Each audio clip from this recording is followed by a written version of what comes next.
Jejak-jejak kaki cukup banyak. Dan di tengah-tengah seperti bekas benda berat diseret. Perahu. Apakah Arnold? Perahu. Perhatikan jejak-jejak ini. Jejak-jejak kaki itu semuanya berada di sisi kiri dan kanan jalur tengah ini. Berarti mereka berjalan beriringan di sisi kiri dan kanan.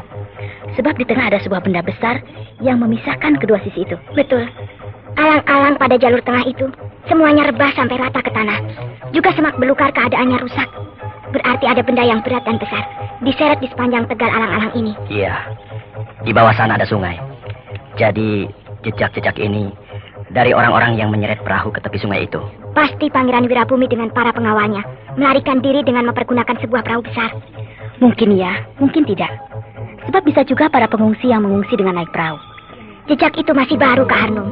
Jadi tidak mungkin ini semua jejak para pengungsi. Sebab rakyat mengungsi sudah lama, jauh sebelum perang meletus. Kau benar, Raja Mantili. Tapi belum tentu Pangeran Wirabumi. Sebab mungkin saja Narapati Raden Gajah sendiri yang mengejar Pangeran Wirabumi menggunakan perahu. Kita lacak jejak-jejak ini. Nanti kita akan menemukan jawabannya. Iya, Kakak. Iya, Kakak. Iya, Kakak.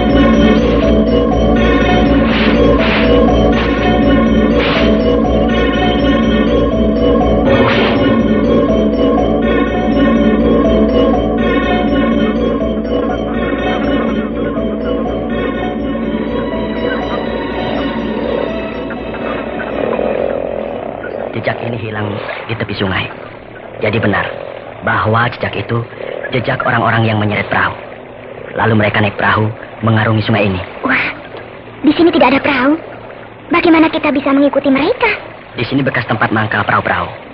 Tadinya pasti di sini banyak perahu. Tapi kemudian habis karena dipakai oleh orang-orang yang mengungsi ke daerah seberang sungai. Hai, ke sini semua. Ada apa, Kakang Brahma?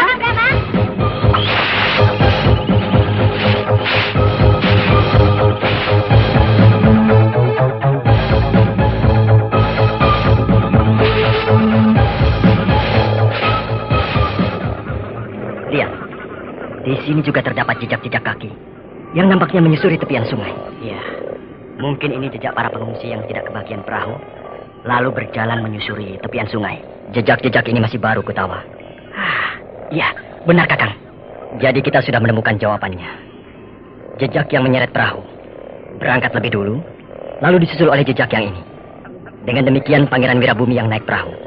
Raden Gajah mengejar dengan melalui jalan darat, menyusuri sepanjang tepian sungai itu. Kalau begitu, kita ikuti saja jejak-jejak yang menyusuri tepian sungai itu. Ya, benar.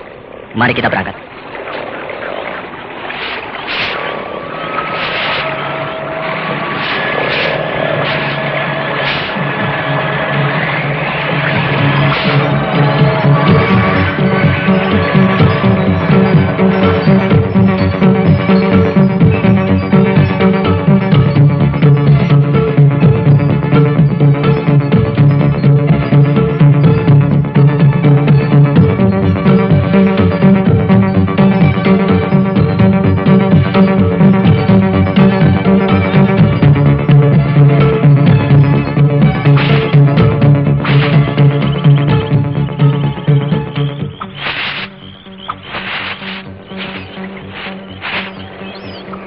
Raden Gajah. Iya, ada apa, Senopati? Kita tidak bisa terus-terusan menyusuri tepian sungai, Raden. Kenapa? Kita sudah tertinggal jauh oleh Pangeran Wirabumi. Sebab sejak pagi buta sampai menjelang senja, kita belum berhasil melihat perahu mereka. Tidak ada jalan lain, Senopati. Tak satupun kita menjumpai perahu yang bisa kita pergunakan. Juga tak seekor kuda pun yang kita dapati dari penduduk. Jadi, hanya jalan ini satu-satunya bagi kita untuk bisa menangkap Pangeran Wirabumi. Maksud saya akan mendahului rombongan. Maksudmu? Saya akan mempergunakan ilmu lari cepat dengan maksud untuk meyakinkan apakah benar Pangeran Wirabumi melarikan diri dengan naik perahu di sungai itu atau tidak. Selain itu, saya akan memberi laporan kepada Raden. Tidak perlu, Senopati. Kenapa, Raden? Tidak lama lagi kita akan menjumpai mereka. Sebab di depan sana ada air terjun. Dan mereka tidak akan bisa melanjutkan perjalanan dengan baik. Maupun mereka menaik perahu terus-menerus. Ataupun mau tidak mau mereka harus naik ke darat. Nah, disitulah kita gempur mereka. Benarkah di depan ada air terjun, Raden? Aku pernah menjelajahi daerah ini. Sehingga aku kenal seluk-beluk sungai itu. Ya, kalau begitu tidak ada masalah lagi.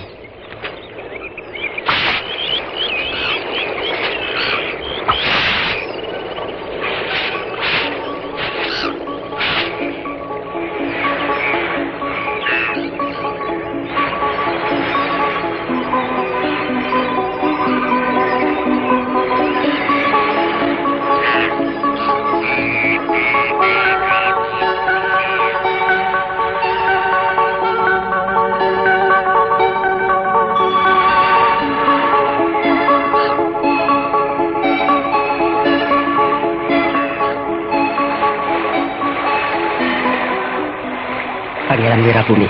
Ada apa, Penggawa? Kita sudah sampai di Bukit Busa. Berarti kita sudah dekat dengan air terjun. Kau yakin, Penggawa? Iya. Sudah 2 kali hamba menyusuri sungai ini, Pangeran. Dan hamba sudah kenal betul dengan seluk-beluk sungai ini.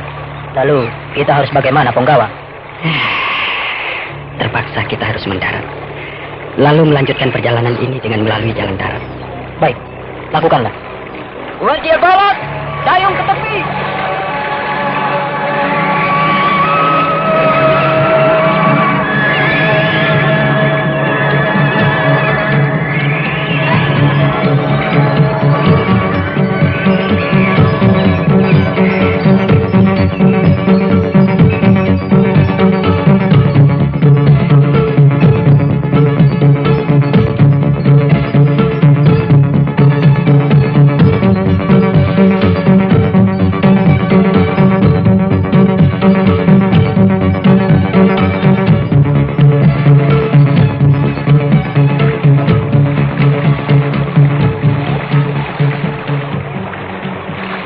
Itu tinggalkan saja, Penggawa.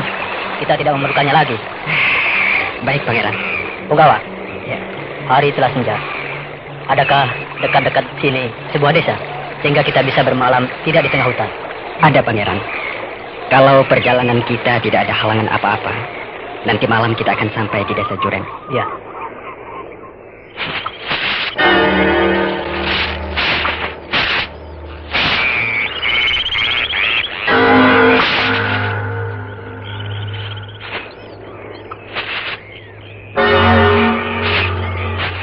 Kemanakah, hai orang-orang Majapahit Timur?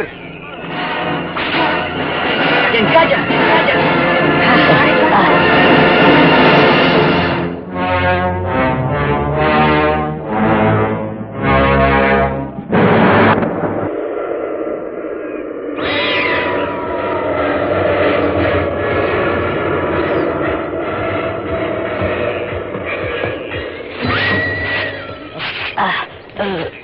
celaka, Pangeran. Rupanya Raden Gajah mengejar kita. Berdebah. Kita sudah dikurung oleh satu regu pasukan Majapahit Barat. Jumlah mereka dengan jumlah kita sama. Sekitar 15 orang. Rasanya kita cukup bisa untuk menundukkan mereka. Ya.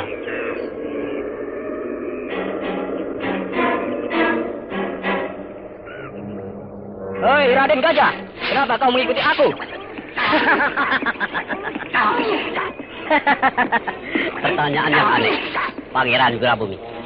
Kau sebagai pemberontak seharusnya sudah tahu bahwa aku tidak akan melepaskan engkau. Manusia sesat. Kau yang sesat. Kau manusia paling terkutuk, sumber bencana dan malapetaka bagi Majapahit.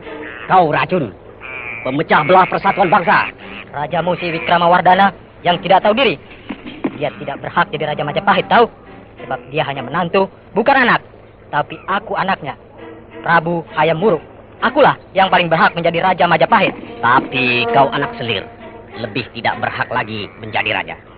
Prabu Wikramawardhana adalah suami Putri Dewi Kusumawardhani, anak Prabu Hayam Wuruk yang lahir dari permaisuri. Jadi, Prabu Wikramawardhana tak ada bedanya dengan putra Prabu Hayam Wuruk. Dialah yang paling berhak menjadi Raja Majapahit daripada kau, seorang pangeran yang tidak tahu adat, mabuk kekuasaan. Tutup mulutmu. Mulut kau yang harus aku tutup selama-lamanya. Sebab aku diberi kekuasaan penuh oleh Prabu Wikramawardhana untuk menangkap kau, hidup atau mati. Tapi aku rasa kau lebih baik dimatikan saja. Sebab manusia seperti kau tidak ada gunanya di kolong jagat ini. Berdebah, setan alas, kubunuh kau.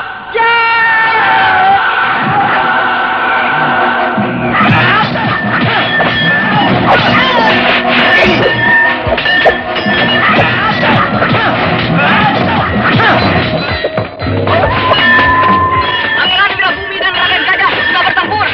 Pasukan, lanjutkan pasukan pemberontak pengawal Pangeran Wirabumi itu. Ya!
Wah, 1 hari penuh kita menyusuri tepian sungai, tapi belum bertemu juga dengan mereka. Ya, hari sudah senja. Sebentar lagi hari akan gelap.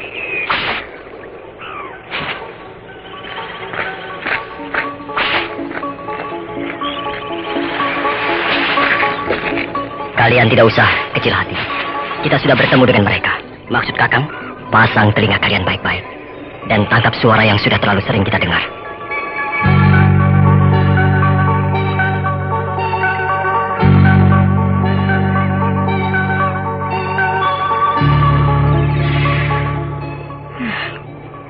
Samar-samar saya mendengar suara pertempuran. Iya, suara orang banyak berteriak-teriak. Dan dentingan senjata bertubi-tubi. Di balik bukit yang sana itu ada sebuah pertempuran. Bagus. Pendengaran kalian bertiga sangat baik. Sebab memang ada sebuah pertempuran di balik bukit yang sana itu. Ayo, kita lihat. Gerahkan ilmu lari cepat.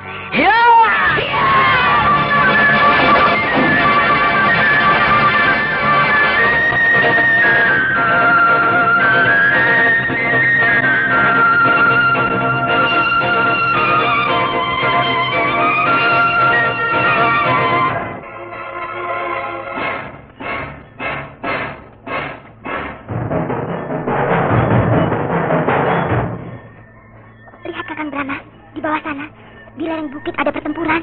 Pasukan Raden Gajah bertempur dengan pasukan Pangeran Wirabumi. Agak jauh di sebelah sana, Raden Gajah sedang bertarung 1 lawan 1 dengan Pangeran Wirabumi. Ayo, kita hancurkan Pangeran Wirabumi dengan pasukannya. Jangan, Mantili. Kenapa, Kakang? Tugas menangkap Pangeran Wirabumi ada di tangan Raden Gajah. Biarkan dia menjalankan tugasnya dengan baik. Kalau nanti Raden Gajah yang terdesak, baru kita turun tangan. Tapi hanya terbatas pada menjaga keselamatan Raden Gajah. Dan sama sekali kita tidak boleh mencederai Pangeran Wirabumi.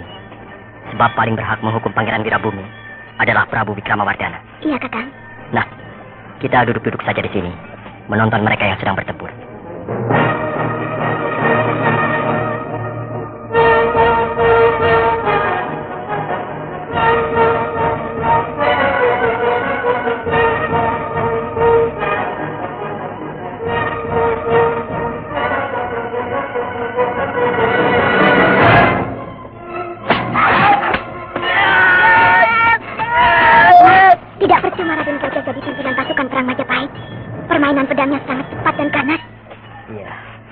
Pangeran Wirabumi juga hebat.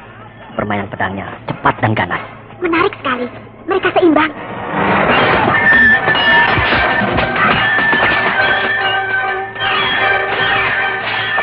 Jumlah pasukan pengawal itu sama, sehingga mereka bertarung 1 lawan 1. Pasukan pengawal Pangeran Wirabumi.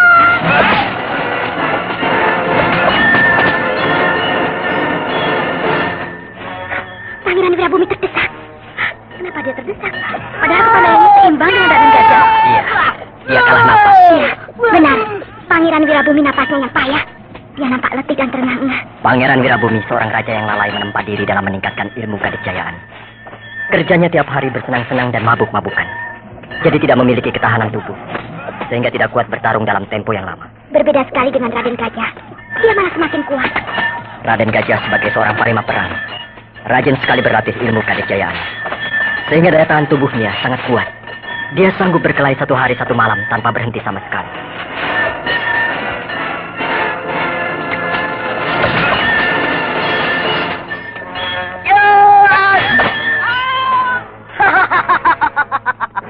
Mati kau, Wirabumi! Berhenti! Berhenti! Ya!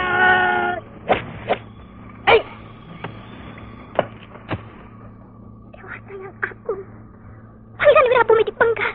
Lehernya putus. Dan kepalanya menggelinding di atas tanah. Kejam sekali Raden Gajah itu.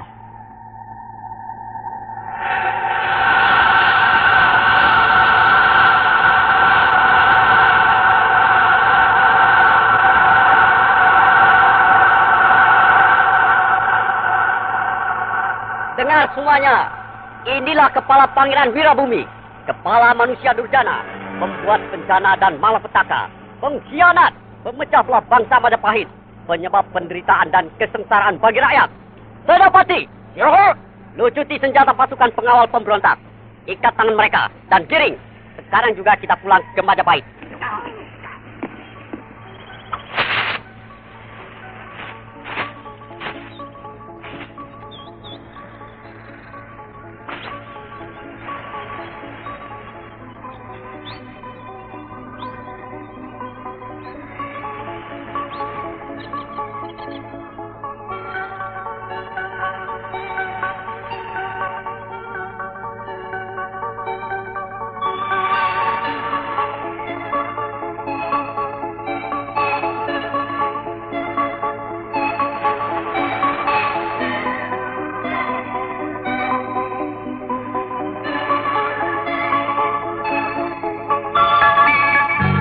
daulat Sang Prabu Wikramawardhana, hamba Narapati Raden Gajah mohon menghadap. Panglimaku Narapati Raden Gajah. Bagaimana hasil kerjamu? Dapatkah kau menangkap Pangeran Wirabumi? Berkat doa Sang Prabu, hamba berhasil membinasakan Pangeran Wirabumi. Inilah sebagai bukti, kepala Pangeran Wirabumi.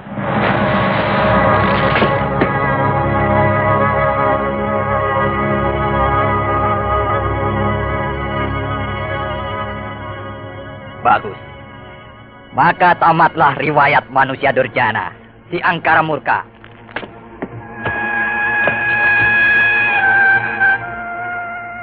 Kuburkan kepala Pangeran Wirabumi itu di desa Lung.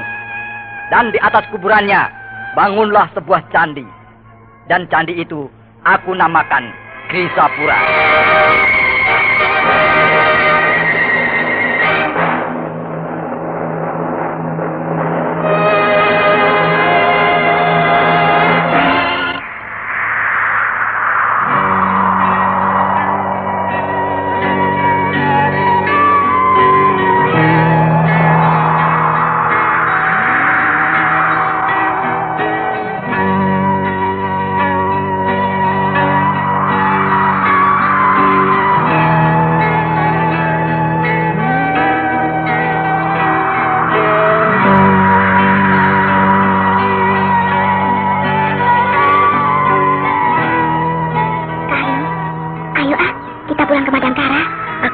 Rindu Mantili.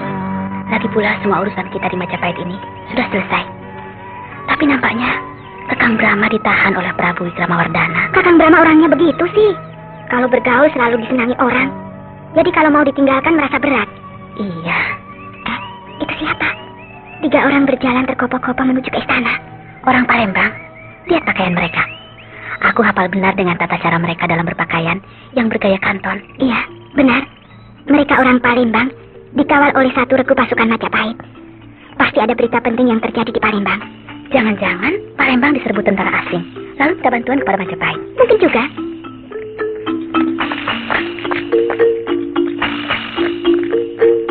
Nah, itu. Kakang Gutawa keluar dari regol istana. Kakang Gutawa!